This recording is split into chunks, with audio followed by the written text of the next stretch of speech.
السلام عليكم خواتاتي، ان شاء الله تكونوا كامل بخير وبصحه جيده يا رب، وان شاء الله تصوموا بخير وعلى خير ويدخل عليكم رمضان علينا وعليكم بالصحه والهنا. هنايا جبت لكم واحد الوصفه نتاع الصابلي المعتمده عندي، طلبوها لي بزاف الاخوات وقلت علاش لا ما نديرها لهمش ويعني تفيدهم، وان شاء الله يعتمدوها في هذا العيد ان شاء الله العيد المقبل ان شاء الله تكونوا بخير وعلى خير كاملين. هنا كما راكم تشوفوا درت 500 غرام تاع الزبده، درت هذا عطر الكراميل راني نوريه لكم، درت رشه نتاع الملح ما نساوهاش اكيد، وكاس ونص نتاع الزيت. في 500 غرام نتاع الزبده درت كاس ونص تاع الزيت. اللي تبغي دير 2 كيسان دير نورمال، المهم ضربي الزيت والزبده مع بعض مليح مليح حتى يتجانسوا مع بعضهم كما راكم تشوفي، يديروا هذا القوام ويدخل مليح الزبده مع الزيت ويولي اللون تاعهم ابيض.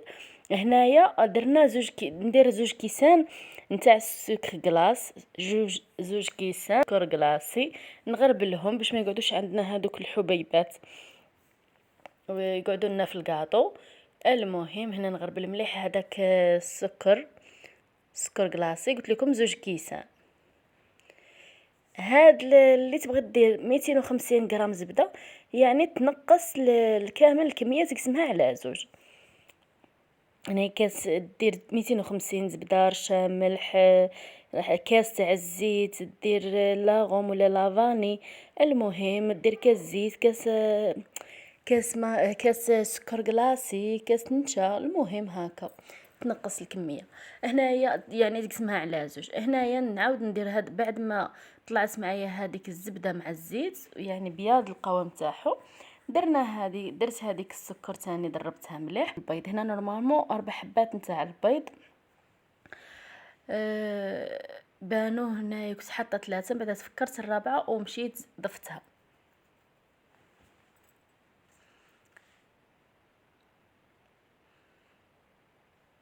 نضيف البيض كامل، انا ندير البيض كامل يعني ما نفصلش البيض على السافر، ندير 4 بيضات كاملين، وإلا كان البيض صغير بزاف ديري 5.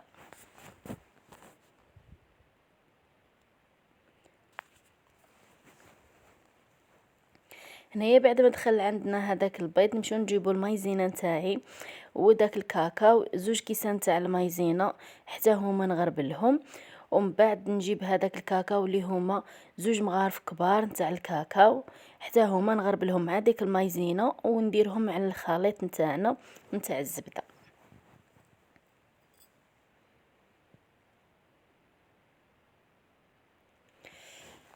هنايا حاولي تغربلي كامل سكر كلاصي، المايزينا، كاكاو، باش كامل ما يقعدوش هذوك الحبيبات في الكاطو نتاعنا ولا في العجينه نتاعنا وتجينا العجينه ليس.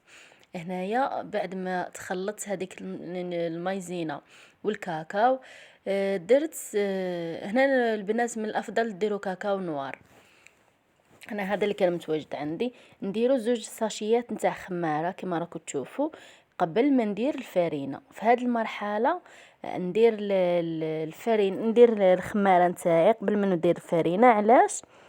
باش يحافظ لينا الصابلي على الشكل تاعه، كيما تطبعيه وتحطيه في البلا غادي تخرجيه.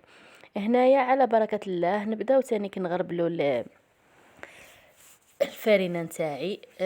حاولت نعبر لكم بالزبده اللي درت بها باش تشوفوا بغيت نقول لكم بالضبط شحال رفدت لي فرينه. هنايا غربلت الفرينه الاولى، هذا البول الزاوج، يعني راني درت الاول عجنته ومن بعد درت الزاوج. هنايا هزت لي 4 علب نتاع الزبده، هزت لي 4 قوابس تاع الفرينه. هنايا عجنتهم مليح كي ديري تعرفي الصابلي تاعك صاي انا كي تجمعي العجينه تاعك ما يتشققش. هنايا بعد ما طاب شوفوا الشكل تاعه، شوفوا الشكل تاعه كامل يجي على حبه ويجي يا البنات خفيف ومقرمش. ما بقى لي غير نقول لكم سلام.